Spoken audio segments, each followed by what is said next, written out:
नमस्कार, स्वागत है आपका सीएम 24 में। टीवी 24 का मध्य प्रदेश के मुख्यमंत्री डॉक्टर मोहन यादव की गतिविधियों का एक जीवंत और अनोखा बुलेटिन। हर 24 घंटे की धड़कन सीधे आपके घर तक। यहाँ हम देखते हैं उनके विजन, विकसित मध्य प्रदेश, मिशन टेक्नोलॉजी से समृद्ध राज्य और उन योजनाओं का सफर जो करोड़ों जिंदगियों में नई उम्मीदें जगा रही है। रियल टाइम अपडेट्स, जमीनी पहल और जनता के बीच पहुंचते फैसले, यही है सीएम 24 की असली पहचान। सीएम 24, जहां हर घंटा बनता है इतिहास। सीएम 24 में सबसे पहले बात गांव, गरीब और सरकार के संकल्प की। मुख्यमंत्री डॉक्टर मोहन यादव ने विधानसभा के समिति कक्ष में पंचायत एवं ग्रामीण विकास विभाग की हाई लेवल समीक्षा की। संदेश बिल्कुल स्पष्ट, गांव का विकास ही प्रदेश विकास की सबसे मजबूत बुनियाद है। मुख्यमंत्री डॉक्टर मोहन यादव ने आज कई विभागों की समीक्षा की है। पंचायत एवं ग्रामीण विकास विभाग की 2 वर्षों की उपलब्धियों, नवाचारों और आने वाले 3 वर्षों की कार्य योजना पर कठोर मंथन करते हुए उन्होंने कहा कि रोजगार, सड़क, स्वच्छता और आईटी मॉनिटरिंग यही समग्र ग्राम विकास का मॉडल है। मुख्यमंत्री ने निर्देश दिया कि ग्राम स्तर पर रोजगार सृजन, स्वच्छता और सड़कों से हर गांव को मुख्यधारा से जोड़ना सरकार की सर्वोच्च प्राथमिकता है। उन्होंने कहा, पंचायत एवं ग्रामीण विकास के साथ कृषि, सहकारिता, मत्स्य और सभी संबंधित विभाग कोऑर्डिनेटेड प्लानिंग के साथ कार्य करें।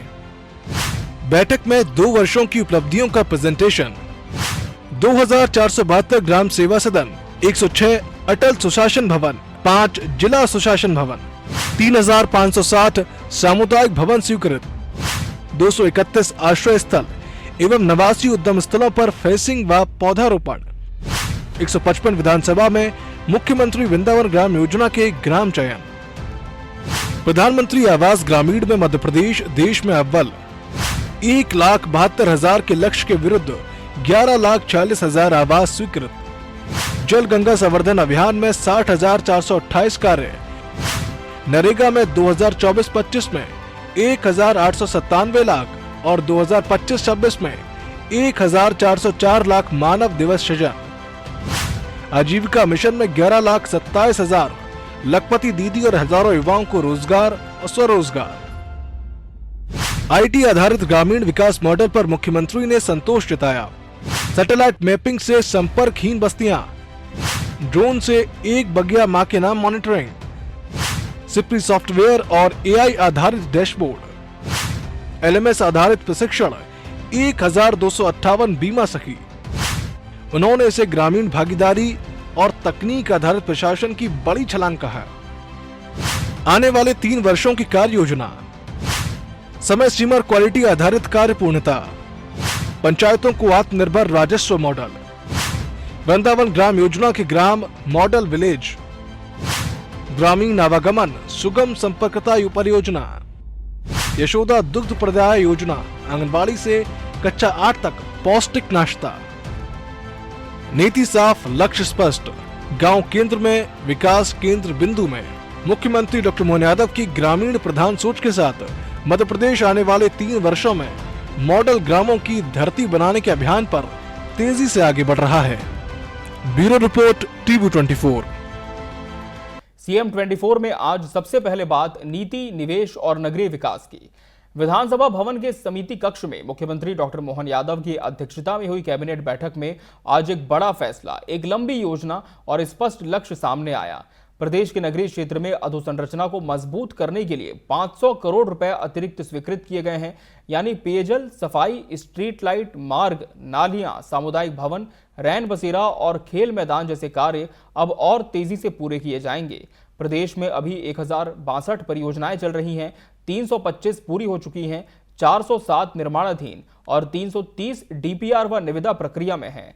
इसके साथ आज ग्रामीण संपर्कता, राज्य सेवा परीक्षा में चयनित अभ्यर्थियों की नियुक्ति और मल्हारगढ़ थाने व अंतर्राष्ट्रीय व्यापार मेले में मिले सम्मान पर भी महत्वपूर्ण निर्णय लिए गए हैं।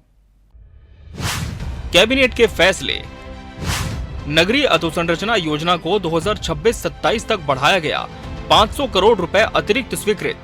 कैबिनेट बैठक में निर्णय लिया गया कि नगरीय निकायों के विकास कार्यों के लिए चल रही योजना 2026-27 तक जारी रहेगी।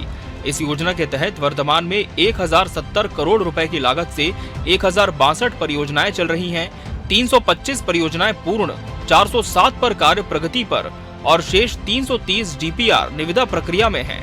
सरकार का लक्ष्य है शहरी जीवन गुणवत्ता को तेज गति से सुधारना और बुनियादी सुविधाओं में कोई कमी न छोड़ना। क्षेत्रवार विकास, पेयजल, सफाई, स्ट्रीट लाइट, सड़क निर्माण, नालियां, शमशान, सामुदायिक भवन, रैन बसेरा, खेल मैदान। बैठक में मध्य प्रदेश ग्रामीण संपर्कता बाह्य वित्त पोषित योजना के अधूरे कार्यों को पूरा करने के लिए पहले स्वीकृत 12 करोड़ 32 लाख के अतिरिक्त 9 करोड़ 45 लाख खर्च की अनुमति दी गई। साथ ही राज्य सेवा परीक्षा 2022 में चयनित परिवहन उप निरीक्षक पद के 29 में से 25 अभ्यर्थियों को नियुक्ति देने का निर्णय लिया गया। नियुक्ति के लिए उम्मीदवारों को 1 वर्षीय कंप्यूटर डिप्लोमा और ड्राइविंग लाइसेंस अनिवार्य रूप से 2 वर्ष की परिवीक्षा अवधि के दौरान जमा कराना होगा, अन्यथा सेवा स्वतः समाप्त मानी जाएगी। बैठक की शुरुआत मुख्यमंत्री की शुभकामनाओं और प्रशंसा के साथ हुई। मुख्यमंत्री डॉक्टर मोहन यादव ने डीजीपी कॉन्फ्रेंस में देश के श्रेष्ठतम पुलिस थानों की रैंकिंग में मल्हारगढ़ थाने को 9वीं रैंक मिलने पर पुलिस टीम को बधाई दी। उन्होंने कहा, ये उपलब्धि अपराध नियंत्रण, केस डिस्पोजल, स्वच्छता और पुलिस जनता व्यवहार जैसे 70 पैमानों पर सफलता का परिणाम है।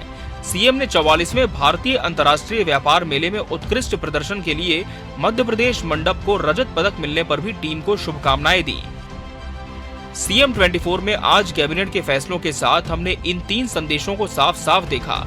विकास की योजनाएं बढ़ रही हैं, वित्तीय समर्थन मजबूत हो रहा है और प्रशासनिक जवाबदेही पहले से ज्यादा स्पष्ट हो रही है। Bureau report, TV 24 news. बढ़ते हैं आगे। ठंड की रात, सेवा का दायित्व और मुख्यमंत्री की संवेदनशीलता। सोमवार रात 10:30 बजे विकास की फाइलें बंद नहीं हुई, बल्कि एक इंसानी फिक्र जागी और मुख्यमंत्री डॉक्टर मोहन यादव सीधे पहुंच गए इंदौर के दयालबाग आश्रय स्थल, जहां टेम्परेरी जीवन जी रहे मजदूर, परीक्षार्थी और परिक्रमावासी ठंड से लड़ रहे थे। वहीं प्रदेश की मुखिया ने हाथ बढ़ाया, हाल पूछा और कंबल उड़ाकर अपना फर्ज निभाया। सियासत के शोर से दूर ये रात सेवा, संवाद और संवेदनशील प्रशासन की गवाह बनी। दयालबाग आश्रय स्थल में ये निरीक्षण अचानक था और इंसानी भाव से भरा। मुख्यमंत्री ने श्रमिकों से लेकर परीक्षार्थियों तक सभी से बातचीत की। झाबुआ और दाहोद से आए स्टूडेंट से परीक्षा की तैयारी पूछी। पानी टंकी की सुरक्षा कर रहे चुन्नीलाल से काम और घर की स्थिति जानी। हर चेहरे पर ठंड थी, लेकिन उम्मीद भी, और उसी उम्मीद को गर्माहट देने के लिए सीएम ने सभी को कंबल वितरित किए। इसी दौरान परिक्रमावासी अनिल से संवाद सबसे भावुक पल बना। अनिल ने बताया, वे धार्मिक परिक्रमा पूरी कर लौटे हैं। मुख्यमंत्री ने उनके पैर छूकर कहा, आपकी सेवा और दर्शन कर हम भी धन्य हो गए। ये सिर्फ प्रशासनिक भाषा नहीं, ये संस्कृति, धर्म और मानवीय सम्मान का मिलन था। यहाँ कब से आए? मैं आज ही यहाँ पहुँचा। कहाँ से आए? मैं नर्मदा परिक्रमावासी हूँ। ओ, अरे वाह। तो वो पूरी करके आ रहा हूँ। पूरी हो गई? हाँ, पूरी हो गई पैदल। चलो, आपको देखा तो हमको पुण्य मिल गया। नर्मदे आ रहा आनंद, अरे आनंद आ गया। ये कंबल दे दिया आपको? ये तो टेम्पररी इन्होंने पाव ढकने के लिए दिया। आपको दे दे परमानेंट है ना? ये आपकी तरफ से जो है ये है। बहुत। आश्रय स्थल के बाद मुख्यमंत्री सीधे श्री काल भैरव धाम पहुँचे। पूजा अर्चना की, प्रदेश की खुशहाली और जनकल्याण की कामना की। वहीं से एक के बाद एक कार्यक्रमों का प्रवाह आगे बढ़ा और शहर पहुंचा अंतर्राष्ट्रीय गीता महोत्सव में, जहां मध्य प्रदेश के पहले नवनिर्मित गीता भवन का लोकार्पण किया गया। श्री कृष्ण पाथे भगवान की जहाँ जहाँ चरण रखे उनको तीर्थ बनाएंगे। तो जाना पाओ में भगवान को सुदर्शन चक्र परशुराम जी ने दिया। रमझेरा के पास माता रुक्मणी का हरण का घटनाक्रम जुड़ता है। उज्जैन का सांदीपनी आश्रम भगवान की शिक्षा स्थली कहलाता है। और गरीब अमीर की दोस्ती का सबसे बड़ा पवित्र केंद्र हमको नारायणा में मिलता है, जहाँ भगवान ने सुदामा के साथ अपनी मित्रता का एक अलग प्रकार का इतिहास रचा। उसी के साथ साथ जब ये गीता भवन की शुरुआत हो रही तो प्रदेश का गीता भवन, यद्यपि गीता भवन बहुत सारे हैं, हमारे समाज आधारित कई सारी रचनाएं बनी हुई है, लेकिन सरकार आधारित इस भावना के आधार पर हमने निर्णय किया है, नगर निगम, नगर पालिका, नगर परिषद, नगर पंचायतें, नगरीय निकायों में हर जगह पूरे प्रदेश भर में गीता भवन बनाए जाएंगे। गीता भवन का लोकार्पण होगा। जिसके माध्यम से कला, संस्कृति, इस प्रकार की गोष्ठियां, विचार के विषय, सभागार की उपलब्धि, ई लाइब्रेरी, सभी प्रकार के बच्चों को साथ वो गीता भवन अपने अतीत के गौरवशाली पृष्ठ के साथ सभी चुनौती के प्रश्नों को जानने समझने के लायक बना करके उनके भावी जीवन को भी उत्कृष्ट करेंगे। मुख्यमंत्री ने कहा, इंदौर में गीता भवन आज सिर्फ धर्म का केंद्र नहीं, मार्गदर्शन का केंद्र है। इंदौर की तरह प्रदेश के हर नगर में गीता भवन बनेंगे। गीता जयंती पर प्रदेश को एक बड़ी सौगात मिली और संदेश भी। गीता संकट में बल है, संघर्ष में आत्मबल है, उलझन में सारथी और अंधकार में अटल साथी है। गीता की जयंती के अवसर पर अगर मध्य प्रदेश सरकार के माध्यम से पहले तो जोरदार अभिनंदन श्रीमान नरेंद्र मोदी जी का करें, श्रीमान नरेंद्र मोदी जी का, जिनके माध्यम से हमारी स्मार्ट सिटी योजना के आधार पर ऐसे गौरवशाली अतीत को जुटाने के लिए उन्हें पर्याप्त धन दिया। तो सच में स्मार्ट सिटी, अंग्रेजी का स्मार्ट तो भले ही होगा, लेकिन गौरवशाली गर्व करने के लिए ऐसी कलाकृतियों को लेके आए जो उजाड़ अखाड़ा पड़ा हुआ था, पता ही नहीं चल रहा था कि ये कैसा भग्नावस्था में था। लेकिन अब अंदर आके दिखता कि इससे सुंदर तो पूरा भवन अपने इंदौर में नहीं हो सकता। कितना अच्छा लगता है, कैसा आनंद आया है। इसलिए यहाँ लाइब्रेरी भी अद्भुत बनी है। ऊपर हमारी वीथिकाएं है जहाँ वीर भारत न्यास के माध्यम से भगवान कृष्ण की और बाकी लीलाओं के लिए अलग अलग चित्रांकन पूरे देश की शैलियों में है।